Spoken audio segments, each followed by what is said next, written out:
Hello. சொல்லு மைத்திலி. என்னடா பண்ணிருக்க? சும்மா தான் இருக்கேன். சும்மா தான் இருக்கியா?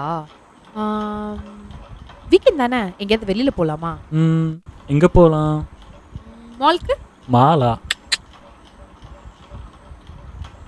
ஆக்சிஜன் போலாமா? ஹே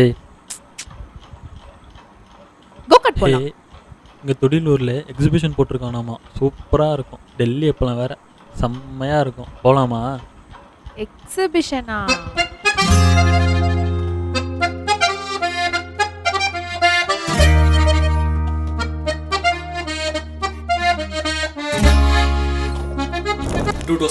ஏப்ரல் நான் 6th ஸ்டாண்டர்ட் ஆனுவல் எக்ஸாம் முடிச்சுட்டு நான் போய் என் அப்பாவை பார்த்தேன். Dad, I finished my test, now I need some rest. So I have got 1.5 மாதம் summer vacation. It's so hot here. How about booking a flight and we can spend some time with abroadல இருக்கிற uncle? எங்கள் அப்பா அமைதியாக இருந்தார். அப்போ தான் எனக்கு புரிஞ்சுச்சு நாங்கள் ஒரு மிடில் கிளாஸ் ஃபேமிலின்னு. எஸ், சொந்தமாக ஒரு வீடு, புல்லட்டு, கார் இல்லாத ஒரு மிடில் கிளாஸ் ஃபேமிலி. இருந்தாலும் என் சந்தோஷத்துக்காக எங்கள் அப்பா என்னை கூட்டிகிட்டு வந்த இடம் தான் எக்ஸிபிஷன். சுற்றி கலர் கலர் லைட்டு, ராட்டினம், பஞ்சு மிட்டாய், அப்பளம், நிறையா மக்கள். அப்பாவோட கைப்பிடியில் இந்த உலகத்தை பார்த்த நான். Golden days, it's my childhood days. Time மிஷின்லாம் இனியும் படத்தில் தாங்க, இனியும் ரியல் டைம்லாம் வரல. எப்பெல்லாம் நம்ம குழந்தைய மாறக்க வாய்ப்பு கிடைக்குதோ அப்பெல்லாம் மாறிடுங்க. எக்ஸிபிஷன் சொன்னாங்க, சுற்றி எங்கே பார்த்தாலும் கடையாக இருக்குது. இந்த மக்கள்லாம் எங்கேருந்து வராங்க, எங்கே போகிறாங்க, எக்ஸிபிஷன் இல்லைன்னா இவங்க என்ன பண்ணுவாங்க, இது மாதிரி பல கொஸ்டின் என் பிரெயின்குள்ளே ஓடிக்கிட்டே இருக்குது. அதை இங்கே இருக்கிற ஆர்கனைசரை பார்த்து கேட்டுடலான்னு கேட்டுட்டேன். நம்ம பேர்னா? என் பேர் ஜியா. நான் வந்து பொருட்காட்சி ஆர்கனைசர். ஓகே, எவ்வளோ வருஷமாக பண்ணிருக்கீங்க? நான் இங்கே ஒரு 10-15 இயர்ஸாக வந்து நான் இந்த பொருட்காட்சி ஃபீல்டில் இருக்கேன். Okay okay. நான் எப்படி இந்த துபாய் செட்டு போடலாம்? ஆக்சுவலாக இது என்னன்னு பார்த்தீங்கன்னா, நார்மலாக நிறைய பேர் பொருட்காட்சி பண்ணிட்டு இருக்காங்க. குட்டாக வந்து எல்லாமே சூப்பராக பண்ணுறாங்க. பட் நான் இந்த டைம் என்ன பிளான் பண்ணேன்னா, மக்கள் வரணும், பட் அது வந்து என்னன்னா ஒரு டிஃப்ரெண்டான அவங்களுக்கு ஒரு அனுபவம் கிடைக்கணும். என்னன்னு கேட்டீங்கன்னா, இப்போ வந்து நிறைய பேர் வந்து துபாய் வெளிநாட்டுக்கெல்லாம் போகக்கூடிய ஒரு சூழல் இல்லை இன்னைக்கு இருக்கிற சூழல்ல. ஒரு 80 ரூபா ஒரு டிக்கெட்ல வந்து வெளிநாட்டை பார்க்கக்கூடிய ஒரு வாய்ப்பை நம்ம மக்களுக்கு ஏற்படுத்தி கொடுக்கணும். இவங்க இங்க வந்து அந்த ஒரு இப்போ இந்த பேக் சைடில் இருக்கிறது அதெல்லாம் பார்த்தீங்கன்னா துபாய் மற்ற நாடுகளில் இருக்கிற ஒரு சிறப்பம்சத்தை தான் இங்கே நம்ம ஏற்படுத்தி இருக்கிறோம். அவங்க இங்கே வந்தாங்கன்னா அவங்களோட ஸ்ட்ரெஸ் மறந்து கொஞ்ச நேரம் ரிலாக்ஸாக இருக்கிற மாதிரி நம்ம அவங்க வந்து ஒரு 7 ஹவர்ஸ் வந்து நம்ம வந்து பிளான் பண்ணியிருக்கிறோம்.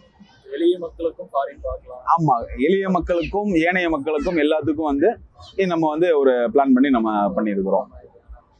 இன்னொரு டவுட்னா, எக்ஸிபிஷன் பொறுத்த வரைக்கும் இதோட கடைகள் அதிகமாக இருக்குது.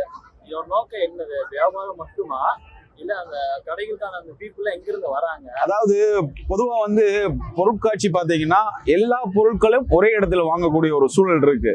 இப்போ உதாரணத்துக்கு பார்த்தீங்கன்னா ஒரு 5 ரூபா பொருள்ல இருந்து ஒரு 5000 ரூபா பொருள் வரைக்கும் நம்ம வந்து என்ன பண்ணலாம்னா, இந்த பொருட்காட்சி வந்து ஒரு சின்ன ஒரு ஏர் பின்ல இருந்து ஒரு வீட்டுக்கு தேவையான ஒரு ஏர் ஃப்ரிட்ஜ் வரைக்கும் வந்து நம்ம வந்து இங்கே வந்து நம்ம கண்டக்ட் பண்றோம். வர்றவங்க எல்லாத்தையும் ஒரே இடத்துல பார்த்து ஒரே இடத்துல பயன்படணுங்கிற வேண்டியதான் இத்தனை கடைகள் நம்ம அமைச்சிருக்கோம். கிட்டத்தட்ட வந்து 70க்கும் மேற்பட்ட கடைகள் நம்ம வந்து அமைச்சதுக்கு காரணம் என்னன்னு கேட்டீங்கன்னா, எல்லா இடத்துலேருந்து வருவாங்க, எல்லா பீப்புள்ஸ், அதாவது பாமரனும் வருவாங்க, பெரியவங்களும் வருவாங்க, எல்லாருமே பயன்படக்கூடிய ஒரு வகையில நம்ம இதை வந்து நம்ம கண்டக்ட் பண்ணியிருக்கிறோம். அவங்களுக்கு சோர்ஸ் ஆஃப் இன்கம் வருது, இதை நம்பி தான் இல்லை தனியாக வரீங்க கடைகள் போடுறோம்? இல்லை, இவங்களுக்கு பொருட்காட்சியில் கடை போடுறவங்க வந்து ரெகுலராக இதை மட்டும் நம்பி தான் வந்து நம்ம பண்ணுறாங்க. அவங்களுக்கு நம்ம என்ன பண்ணுறோம்னா, எந்த டைமில் நம்ம பொருட்காட்சி போட்டாலும் அவங்களுக்கு வந்து அந்த வியாபாரிகளுக்கு வந்து நம்ம முன்னுரிமை கொடுத்து அவங்களுக்கு வந்து ஒரு சோர்ஸ் ஆஃப் இன்கம் நம்ம வந்து ஏற்படுத்தி கொடுக்குறோம். நம்ம இனிய தேடலில் இதழ் கேளா பதிவுகளை விட இன்முகத்தோடு உரைத்த பொருளின் மதிப்பே சிறப்பே. செயற்கை காணொளி என்றும் இன்முகம் காட்டாது, இதழுரைத்து கேட்கும் காணொளி இன்முகம் பரிமாறிடுமே. சிறுதுளி பெருவெள்ளமாய் சிறுதுளிலும் சிறப்பே. இந்த வரிகளை எழுதியவர் என்னோட பிரதர் சரவணன். அமேசான், ஃப்ளிப்கார்ட்லேயே லைஃப் முடிக்காம இந்த மாதிரி குட்டி குட்டி கடையில் குட்டி குட்டி பொருள் வாங்கும்போது குட்டி குட்டி சந்தோஷம் கிடைக்கும். அதையே நம்ம மிஸ் பண்ணணும். இப்படிதான் 2018 என் ஃப்ரெண்டு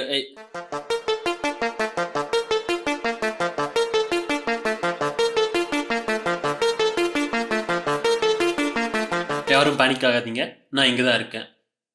இந்த மாதிரி கூட்டமாக இருக்கிற இடத்துல, இவ்வளோ சுற்றி கலர் கலராக லைட் இருக்கிற இடத்துல குழந்தைங்க ஈஸியாக அட்ராக்ட் ஆகி நம்ம கைவிட்ட போகிறக்கு வாய்ப்புகள் அதிகமாக இருக்குது. ஸோ நீங்கள் குழந்தையோட வந்திருந்தீங்கன்னா எப்பவுமே ஒரு கண்ணு குழந்தை மேலே இருக்கட்டும். போகிற போக்கில் ஒரு அட்வைஸ்.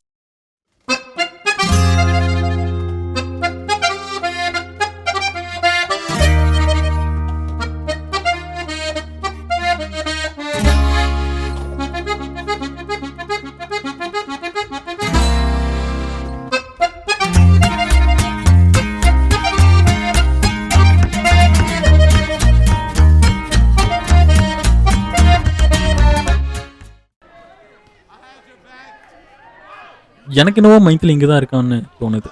மைத்திலி இங்கே என்ன பண்ணுற? ஏ இந்த அப்பளம் இங்க தாண்டா கிடைக்கும்னு சொன்னாங்க. அப்படியா? ஆமா, செம்மையா இருக்கு. சாப்பிட்றியா? கிளைமேட் செம்மையா இருக்குல்ல? ஆமாம், ரைடு ஒன்று போகலாமா? போலாமா?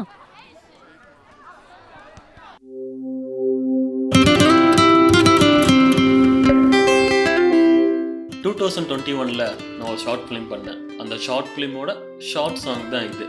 அந்த சாங் நான் கடைசி வரைக்கும் எங்கேயுமே ரிலீஸ் பண்ணல. இப்போ அந்த சாங் இங்கே நான் அப்படியே தூவி விடுறேன்.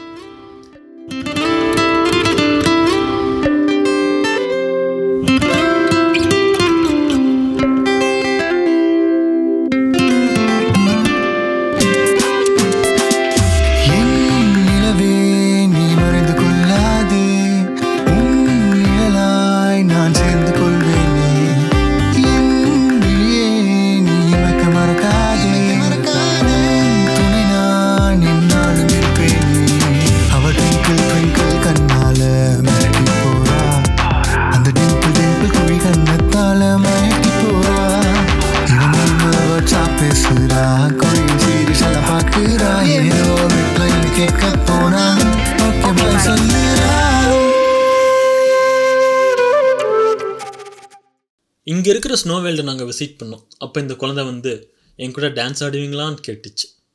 என்கிட்ட கேட்கல, மைத்திலி கிட்ட கேட்டுச்சு. இப்போ என்கிட்ட என்ன கேட்டுச்சுன்னா, நான் மைத்திலி கூட டான்ஸ் ஆடின வீடியோவை உங்கள் சேனலில் போடுவீங்களான்னு கேட்டுச்சு. அந்த குழந்தைக்காகவே இந்த க்யூட்டான ஒரு பதிவு. அந்த குழந்தை பேர் தன்ஸ்ரீன்னு நினைக்கிறேன், கரெக்டாக ஞாபகம் இல்லை. நீங்கள் யாராவது இந்த குழந்தையை பார்த்துருந்தா அவங்களுக்கு ஷேர் பண்ணுங்கள்.